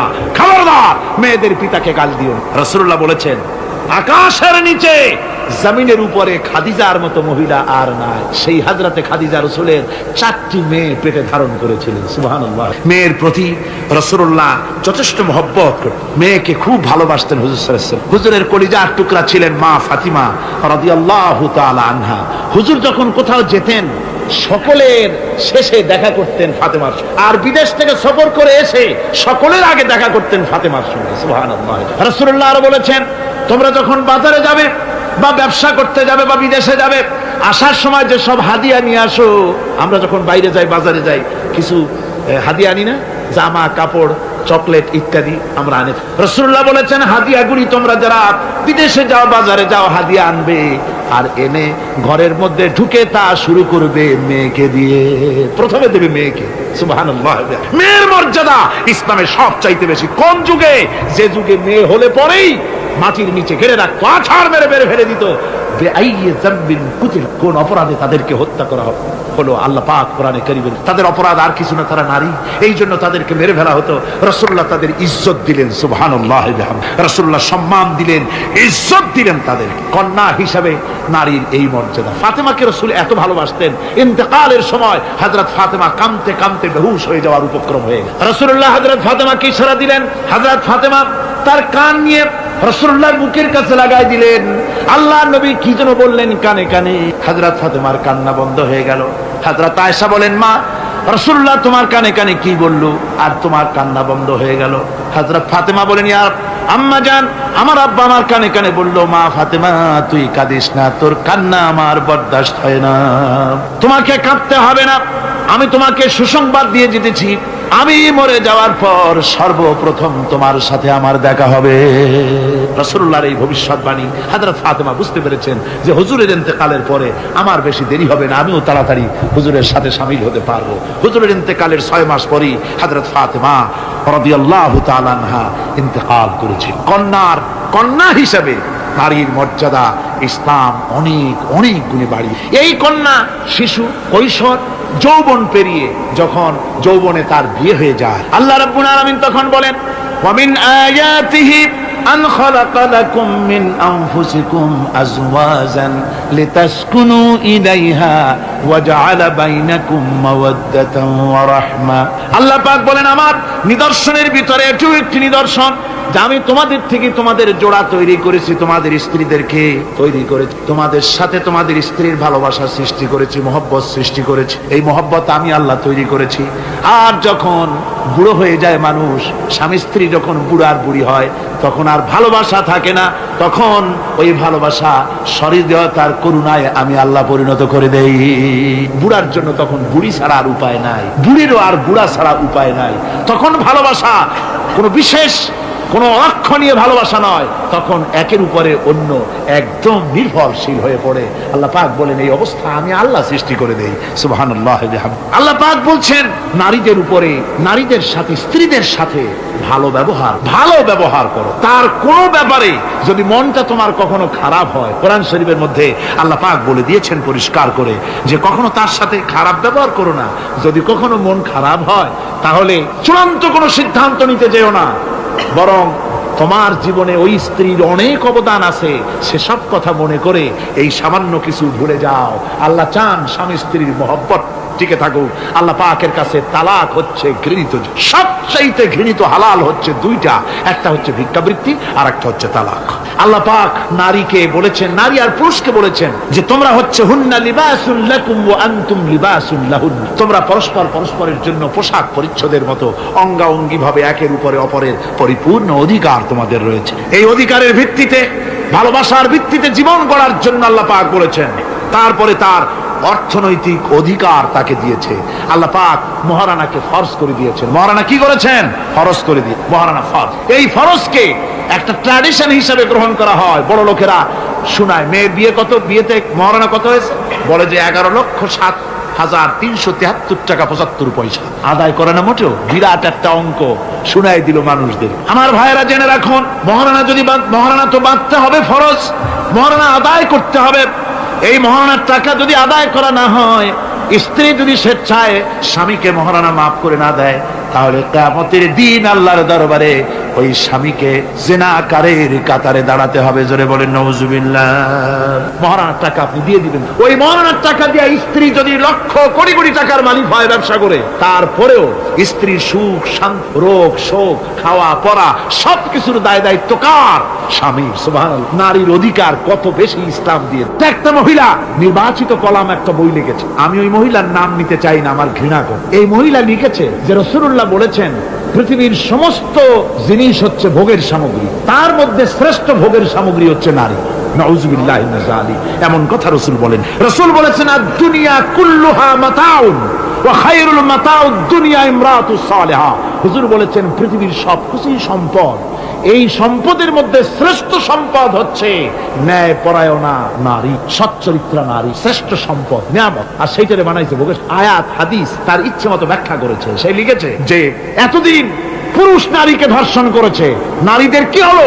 তোমরাও পুরুষ ধর্ষণ করো। নাউজুবিল্লাহ পড়ে। এ আবার সরকারি চাকরি করে, তারপরেও মুসলমান দেশে এই শয়তানের চাকরিও থাকে। নাউজুবিল্লাহ পড়ে। আশ্চর্য কথা। আমি জানতে পেরেছি এই মহিলা অনেকগুলি স্বামী কর্তৃক পরিত্যক্তা, সেই জন্য পুরুষের উপরে তার দারুণ ঘৃণা, পুরুষের উপরে তার দারুণ ঘৃণা, ধর্মের উপরে তার দারুণ ঘৃণা। সে এখন কমিউনিস্টদের একটা বাছাই করা একটা লাঠি, এটা দিয়ে কোরআন হাদিসের অপব্যাখ্যা করে করে এগুলি সে করে যাচ্ছে নির্বিঘ্নে। সরকার কোনো কথা বলছে, সরকার যে কথা বলছে না, এর জবাব সরকারকে দিতে হবে, আল্লাহর কাছে দিতে হবে, কোনো সন্দেহ নাই। আল্লাহকে গালি দেওয়া হচ্ছে, নবীকে গালি দেওয়া হচ্ছে, রসুলকে গালি দেওয়া হচ্ছে, বেহেশতকে গালি দেওয়া হচ্ছে, অথচ সরকার একটা নাটকের মধ্যে আরবি পড়া নিষেধ করা হচ্ছে। আমি প্রথম দিন বলেছি কি জানি নাটকের নাম, বারান্দা। আচ্ছা যাই হোক, সেই নাটকের মধ্যে দেখানো হচ্ছে যে আলিফ বা তাসা পড়াচ্ছে মৌলবি হোক, একটা হিন্দুর স্ত্রী, মুসলমান সে, কিন্তু বউ হিন্দু, সে হয়েছে নাই, সে এসে বলছে এসব বন্ধ করো, অ ক খাবো। এই কথার জাস্টিফিকেশন হতো যদি ছেলেরা এ বি সি ডি পড়তে থাকে, আর যদি বলা হতো সব বন্ধ কর, অ ক খাবো, এর একটা যৌক্তিকতা না। পড়তেছে আলিফ বা তাসা, সব বন্ধ কর, তার মানে কি? আলিফ বা তাসা হলো কোরআন, এর মানে কি? কোরআন। সুতরাং টেলিভিশনের মাধ্যমে কোরআনকে বন্ধ করার চেষ্টা চালাচ্ছে ভারতের গোলামেরা। সরকার চুপ করে থাকছে, সরকার নীরব, এর জবাব সরকারকে পেতে হবে, এড়াতে পারবে না। সুতরাং বলতেছিলাম, নারীর অধিকার প্রতিষ্ঠিত করেছে ইসলাম। কে করেছে? ইসলাম বলেছে মহারানার টাকা আদায় করছে। সেই মহারানার টাকা আদায় করা হলো না, এখন উল্টা, এখন মহারানা আদায় করে পুরুষেরা। সেটার নাম কি? যৌতুক। কন্যা পক্ষের কাছের থেকে যৌতুক নামে কৌতুক করে। ছেলে যখন ম্যাট্রিক পাস করে তখন ছেলের পিতা এতটুকুন হাক, যখন বিএ পাস করে এত টাকা, যখন এমএ পাস করে ছেলের বাবা তখন হাঙ্গরের মতো এতটা হাক। যত টাকা খরচ হয়েছে মেয়ের বাপের কাছ থেকে কড়ায় গন্ডায় উসুল করে নেবে। তারপরে ছেলে আর মেয়ের বিবাহ ঘটায় দেয়, মাঝখানে ওরা কি করে? ঘটক। এই ঘটক ঘটকালি। অমুকের ছেলে ইঞ্জিনিয়ার, খুব ভালো ছেলে, দারুণ ভালো, বলে কত ভালো, থানায় খুব রিপোর্ট আছে, তাই দেখো খুব ভালো ছেলে। তা কি লাগবে? কালার টেলিভিশন লাগবে 10টা, তারপরে পাজেরো জিপ লাগবে, 14 লক্ষ টাকা ক্যাশ লাগবে, আবুধাবিতে চাকরি লাগবে, ওয়াশিংটন ডিসিতে বাড়ি করে দেওয়া লাগবে। মানে মেয়ে জন্ম দিয়ে মেয়ের বাপ এমন পাপ করছে যে এটা চালাতে গিয়া ছেলের বাপেরে তার 14 গোষ্ঠীর স্বাদ মিটাই দিতে হবে।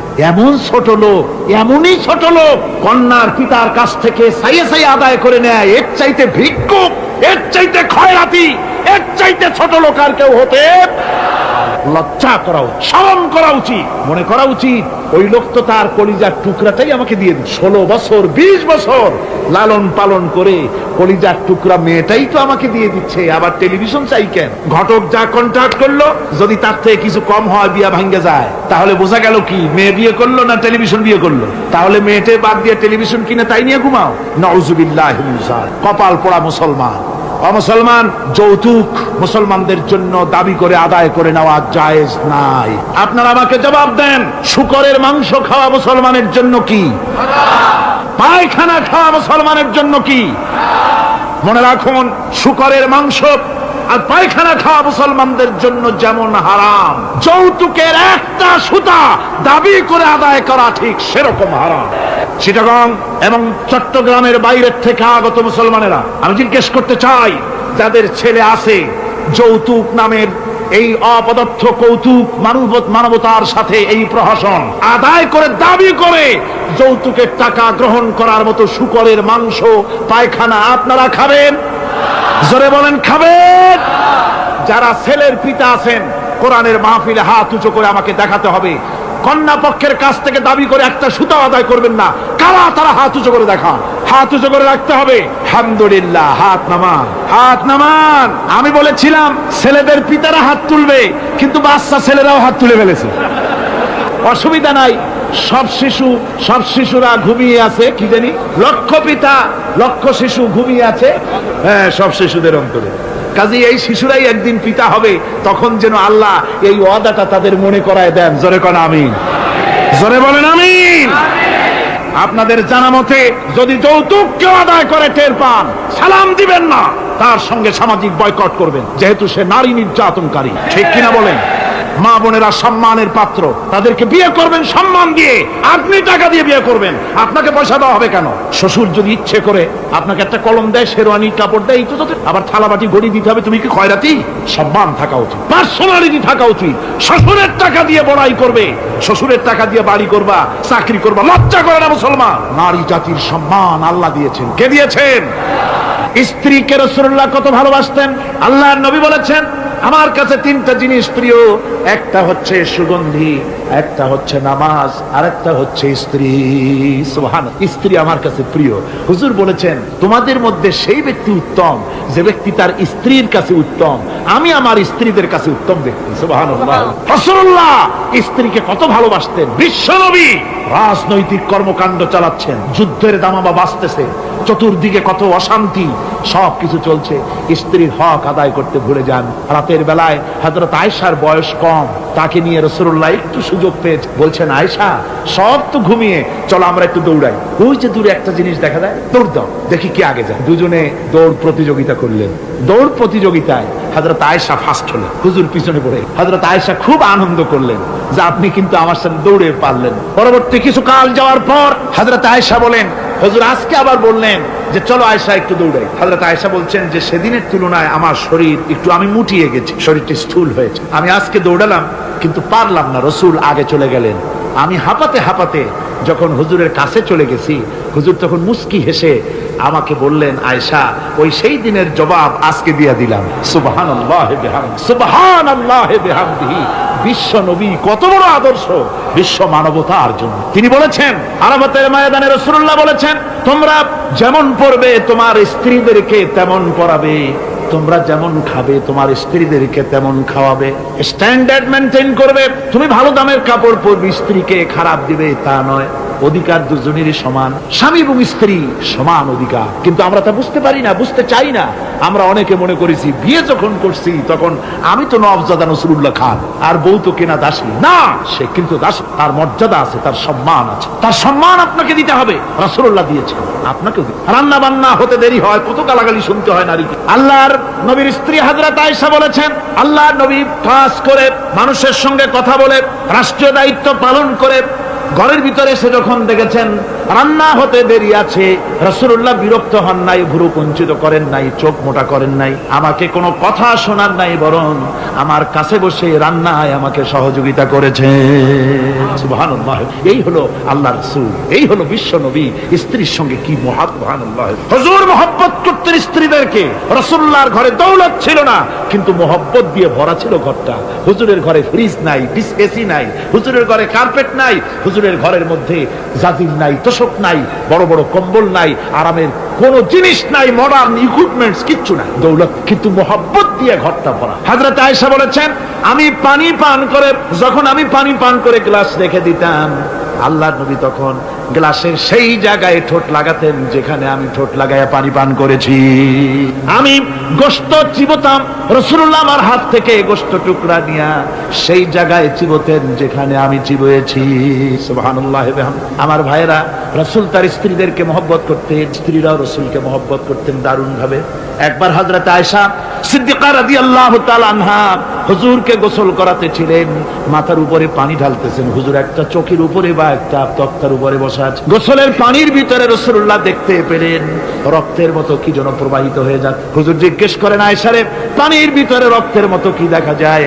হযরত আয়েশা বলেন, আপনি যখন বসেছিলেন অসতর্ক মুহূর্তে তক্তার নিচে আমার একটা আঙ্গুল পড়েছিল পায়ে, আঙ্গুলটা ফেটে বোধহয় রক্ত বেরোতেছে। রাসূলুল্লাহ তাড়াতাড়ি করে উঠলেন আর ওই আঙ্গুলকে ব্যান্ডেজ করে দিলেন।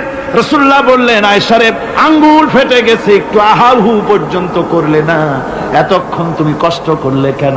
হযরত আয়েশা বলেন, ইয়া রাসূলুল্লাহ, ওটা তো একটা পায়ের আঙ্গুল। আয়েশার কলিজাটা ফেটে যদি রক্ত বেরোতো, রাসূলুল্লাহকে উঠতে বলতে আমি পারতাম না। কি মহব্বত রাসূলের সাথে! হযরত আয়েশা বলেন, হুজুর সাল্লাল্লাহু আলাইহি ওয়াসাল্লাম স্ত্রীদেরকে এত ভালোবাসতেন, আমাদের ঘরে গোশত টোস্ত তেমন রান্না বান্না খুব কম হতো। গোশত রান্না হবে কি, মাসের পর মাস চলে গেছে রাসূলের বাড়িতে, হুজুর স্ত্রীরা বলেছেন আমাদের ঘরে চুলে আগুন জ্বলে নাই, একটু শুকনা রুটি, একটু শুকনা খেজুর আর একটু পানি খেয়ে আমাদের জীবন এরকমের অবস্থা হয়। তারপরে এই অবস্থা চলেছে, এর মধ্যে যদি কখনো একটু গোশত আসছে, হুজুর যখন ছাগল টাগল ইত্যাদি, ছাগল দুম্বা জবাও করেছে, এই দুম্বার গোশত নিয়ে, ছাগলের গোশত নিয়ে রাসূলুল্লাহ নিজে বেরোতেন। হযরত খাদিজার বান্ধবী কোথায় আছে খুঁজে ওই বান্ধবীর কাছে গোশত পৌঁছে দিয়ে আসতে। হযরত আয়েশা বলেন, একদিন আমার ঘুম ভেঙে গেল, দেখি হুজুর আমার কাছে নাই। গেলেন খুঁজতে খুঁজতে যায়, দেখি মসজিদে নববীর ভিতরে হুজুর হাত তুলে বসে আছেন, মোনাজাত করতেছেন। আমি পেছনে গিয়ে আমি শুনতে পাচ্ছি নবীজি দোয়া করছেন, রব্বুল আলামিন কিয়ামতের ময়দানে যেদিন সন্তান তার পিতাকে ভুলে যাবে, মা তার সন্তানকে হারায় ফেলবে, ওই কঠিন হাসরের ময়দানে আমি যেন আমার খাদিজাকে হারাইয়া না যাই। মুনাজাতের শেষে হযরত আয়েশা বলেন, ইয়া রাসূলুল্লাহ, খাদিজার কথা আপনার এত কেন বারবার মনে পড়ে? একটা বুড়িরে বিয়ে করেছিলেন 25 বছর বয়সের সময়, 40 বছর বুড়ি, তার কথা কেন এত মহব্বত আপনার মনে পড়ে? তার থেকে যুবতী মেয়ে, সুন্দরী মেয়েকে আপনার স্ত্রী হিসেবে আপনি পান নাই। হুজুর বলেন, আয়েশা রে, খাদিজার সম্পর্কে এমন কথা তুমি আর বলো না। তোমরা সবাই আমার সুখের দিনের স্ত্রী, আর খাদিজা আমার এমন সময় স্ত্রী ছিল যখন মক্কায় আমার আশ্রয় ছিল না, তামাম মক্কা নগরীতে আমার আশ্রয় ছিল না। খাদিজার সঞ্চিত সমস্ত ধনরাশি ইসলাম কবুল করার পর দুহাতে খাদিজা বিতরণ করে দিয়েছে। হযরত আয়েশা বলেন, হুজুর আমার গোস্তাকি মাফ করে দেন, আমি আর এরকম বলবো না, তবে খাদিজা সম্পর্কে আমার কিছু একটু শুনান। হুজুর বলেন, আয়েশা রে শোনো, গভীর রাত, যত রাত হোক না কেন, ইসলামের দাওয়াত দিয়ে দিয়ে গভীর রাত্রে আমি যখন বাসায় ফিরেছি, ঘরে এসে দরজায় একটা মাত্র ডাক দিয়েছি, খাদিজা, অমনি দরজা খুলে গেল। আমি জিজ্ঞেস করেছি, খাদিজা রে, যত রাত্রে আসলাম, যতবার আসলাম, একটা ডাকের বেশি লাগলো না, তুমি কি ঘুমাও না? হযরতে খাদিজা বলেছেন, ইয়া রাসূলুল্লাহ, আমার মনের ভিতরে ভয় থাকে, আল্লাহর রাসূল দিনের খেদমতে বাইরে আছেন, আমি যদি আরামে বিছানায় ঘুমায় থাকি আর নবীজি দরজার কাছে দাঁড়ায় আমারে ডাকাডাকি করবেন, উঠতে যদি দেরি হয়ে যায় নবীজির সঙ্গে বেয়াদবি হয়ে যাবে, এই মনে করে আপনি না আসা পর্যন্ত দরজার সাথে পিঠ লাগাই আমি দাঁড়াইয়া দাঁড়াইয়া ঘুমাই। আমার ভাইরা, হযরতে খাদিজার ইজ্জত স্বয়ং আল্লাহ দিয়েছেন। কে দিয়েছেন? হাদিস শরীফে এসেছে, রাসূলুল্লাহ জাবালে নূরে বসা, গারে হেরার ভিতরে বসা, হযরতে জিবরাইল রাসূলুল্লাহর সঙ্গে কথা বলতেছেন। একটু পরে হযরতে জিবরাইল বলেন, ইয়া রাসূলুল্লাহ, আমি আর এখানে বসবো না, আমি এখন আমি দেখতে পাচ্ছি খাদিজা আসতেছে আপনার জন্য খাবার নিয়ে। খাদিজা যখন আপনার কাছে পৌঁছে যাবে, আপনি খাদিজাকে শুনাই দিবেন, আল্লাহ রাব্বুল আলামিন খাদিজাকে সালাম জানাইছে। সুবহানাল্লাহ।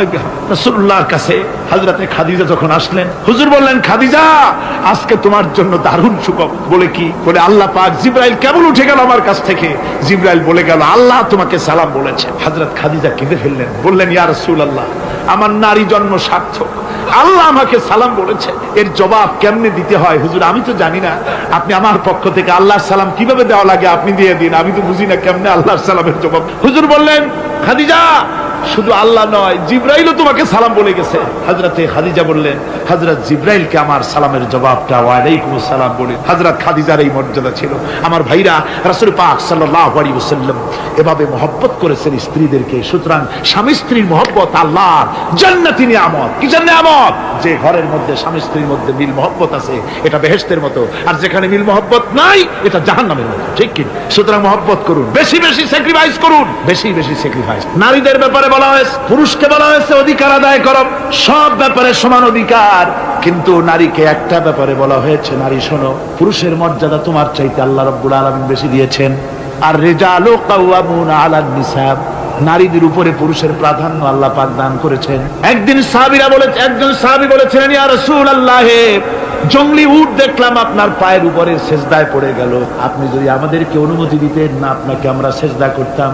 আল্লাহর নবী বললেন, মানুষ মানুষকে সেজদা করা, এ পারমিশন যদি আমি দিতাম, তাহলে দুনিয়ার সমস্ত স্ত্রীদেরকে বলতাম তারা যেন তাদের স্বামীকে সেজদা দেয়। স্বামীর মর্যাদা এখানে। সুতরাং অধিকার সমান, কোনো সন্দেহ নাই, কিন্তু স্বামীর একটা আলাদা মর্যাদা আছে, সেই সম্মানও তাকে দিতে হবে। এরপরে এই সমান অধিকারের ভিত্তিতে স্বামী স্ত্রী চলতে থাকে, মাঝখানে আল্লাহ পাক তাদেরকে সন্তান দান করেন।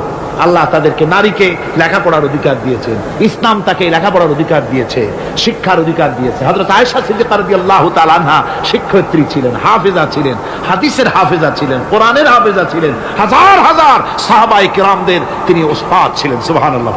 নারীদের ব্যাপারে অধিকাংশ মাসালা হযরত আয়েশা সিদ্দিকা রাদিয়াল্লাহু তাআলা আনহার অবদান। সুবহানাল্লাহ। নারী যুদ্ধ করেছে, যুদ্ধের ময়দানে নারীর অধিকার আছে, নারী চাকরি করতে পারবে, নারী ব্যবসা করতে পারবে, নারী লেখাপড়া করতে পারবে, নারী সেনাবাহিনীতে যেতে পারবে, নারী সব করতে পারবে, কিন্তু পর্দার কিসের মাধ্যমে? স্বামী এবং পুরুষ এবং নারী মাঝখানে একটা পর্দা থাকতে হবে। সে কথা একটু পরে বলবো। এবার এই বধূ কিছুদিন পর মা হয়ে গেল। কি হয়ে গেল? মা হয়ে গেল। মা যখন হয়ে গেল, মর্যাদা আরো এক ধাপ বেড়ে গেল। আল্লাহ রাব্বুল আলামিন মায়ের মর্যাদা বেশি করে দিলেন। আল্লাহ পাক কোরআনে কারীমের মধ্যে বলেন, ওয়াসাইনাল ইনসানা বিওয়ালিদাইহি ইহসানা হামালাতুহু উম্মুহু কুরহা ওয়া ওয়াদাতুহু কুরহা وحمله وفصاله 30 شهرا। আমি পৃথিবীর সমস্ত মানুষকে উপদেশ দিয়েছি তোমরা তোমাদের মায়ের প্রতি সম্মান করো, এহসান করো। তোমার মা তোমাকে গর্ভধারণ করেছে অত্যন্ত কষ্টের সাথে, আর ডেলিভারিও করেছে কষ্টের সাথে। খবরদার মায়ের সাথে বেয়াদবি করো না। কে বলেছেন? আল্লাহ পাক বলেছেন মায়ের এহসান। আল্লাহ রাব্বুল আলামিন মা বাবার জন্য দোয়া করতে বললেন। আল্লাহ পাক বলেন মা বাবার সামনে যেন কখনো মাথায় ঝাঁকি দিয়া চোখটা মোটা করে মা বাবার সঙ্গে কথা বলো না। ওয়া কুল্লাহুমা কাওলান কারীমা। মা বাবার সঙ্গে যখন কথা বলবে সম্মান সূচক কথা বলবে। আর মা বাবার জন্য আমার কাছে দোয়া কর। কে শিখায়? আল্লাহ। কে শিখান? আল্লাহ বলছেন বান্দারে তোর মা বাবার জন্য আমার কাছে দোয়া করবি। রব্বিরহামহুমা কামা রাব্বায়ানি সগীরা। জোরে সোরে পড়েন রব্বিরহামহুমা কামা রাব্বায়ানি সগীরা। আয় আল্লাহ আমার মা বাপ যেমন আমাকে স্নেহের করে লালন পালন করেছে আমার ছোটবেলায়, তুমি আমার মা বাপকে তোমার রহমতের কোলে লালন পালন করো। কে শিখায়? আল্লাহ পাক শিখিয়ে দিচ্ছেন। আমার ভাইরা, ইয়ামেন থেকে একজন লোক এসেছে, হাদিস, ইয়ামেন থেকে একজন লোক এসেছে হুজুরের সামনে, তার বুড়ি মা সাথে। বলছে হুজুর এই অচল বুড়ি মা, হাঁটতে পারে না, চলতে পারে না, এই আমার মা, এরে ঘাড়ে করিয়া আমি ওকুফে আরাফা করেছি, একে নিয়ে মিনা মুজদালিফা করেছি, রমি করেছি, একে নিয়ে আমি সাফা মারওয়া সাই করেছি। এই মাকে ঘাড়ে করে আমি আল্লাহর ঘর তাওয়াফ করেছি, হজের সব কাজ মায়ের ঘাড়ে করে করছি। আল্লাহর নবী আমি কি আমার মায়ের হক আদায় করতে পেরেছি? হুজুর বললেন না, আদায় হয়নি, মায়ের হক আদায় হয় নাই।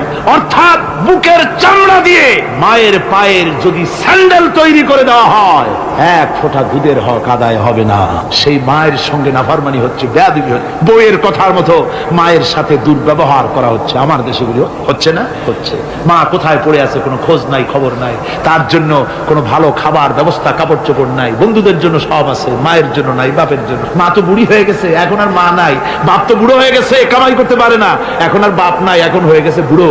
আর মা হয়েছে বুড়ি, আর আব্বা হয়েছে যার মেয়ে বিয়ে করেছে শ্বশুর এখন আব্বা, আর শাশুড়ি হয়েছে আম্মা। মা আর বাপ বাসি হয়ে গেছে, বাপ পড়ে গেছে।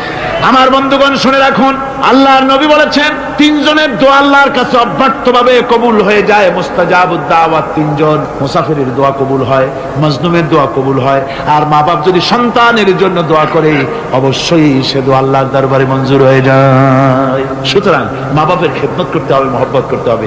আমি মা বোনদের বলতে চাই, আমার মা বোনেরা পর্দার আড়ালে বসে আপনারা যারা ওয়াজ শুনছেন ভালো করে শুনুন। আমরা পুরুষ, আমাদের পায়ের তলে জুতা, পুরুষের পায়ের তলে কি? জুতা। আপনারা নারী, আপনাদের পায়ের তলে আল্লাহর জান্নাত। জোরে কোন সুবহানাল্লাহ, জোরে বলেন সুবহানাল্লাহ। ও নারী, ও মহিলা, তোমাদের সম্মান আল্লাহ কোথায় তুলে দিল? পুরুষের পায়ের তলে জুতা, তুমি নারী, তোমার পায়ের তলে আল্লাহর বেহেশত। আল জান্নাতু তাহতা আকদামিন মুহা, মায়ের পায়ের তলে আল্লাহর বেহেশত। সুবহানাল্লাহ পড়ে, সুবহানাল্লাহ পড়ে। আল্লাহ রাসূল বলেছেন মা বাপ যদি, বুখারী শরীফের হাদিস, মা বাপ যদি অসন্তুষ্ট হয় আল্লাহ অসন্তুষ্ট হয়ে যান, মা বাপ সন্তুষ্ট হন আল্লাহ সন্তুষ্ট হয়ে যান। সুবহানাল্লাহ। আমরা বিভিন্ন জায়গায় হাদিয়া তোহফা নিয়ে যাই যেখানে দোয়া কবুল হওয়ার সম্ভাবনা কম, 50-50 হইলেও পারে না হইলেও, সেইখানে পয়সা পাতি হাদিয়া তোহবা নজর নিয়াজ নিয়ে যায়। আর যেখানে 100% সিউরিটি আছে সেখানে হাদিয়া তোহবা দেয়। মা বাপকে হাদিয়া তো, মা বাপের পায়ের উপরে চুমা খান, কিসমত পাল্টে যাবে, তকদীর পাল্টে যাবে। মা বাপকে ভালোবাসুন। সুতরাং মায়ের মহব্বত, মাকে আল্লাহ পাক এভাবে মহব্বত, তাকে সম্মান দিয়েছেন। নারী কন্যা হিসেবে, বধূ হিসেবে, মাতা হিসেবে তার মর্যাদা সব। এরপরে বলবো পর্দার কথা। আমার মা বোনেরা, আল্লাহ রাব্বুল আলামিন মহিলাদেরকে বলেছেন, পুরুষদেরকে বলেছেন কুল্লিল মুমিনিনা ইয়াগুদ্দু মিন আবসারিহিম। ও নবী, মোমেন পুরুষদেরকে বলে দেন তারা যেন তাদের চক্ষুকে পরনারী থেকে নিম্নগামী রাখে। আর মহিলাদেরকে বলা হয়েছে কুল্লিল মুমিনাতি ইয়াগুদুনা মিন আবসারিহিন্না।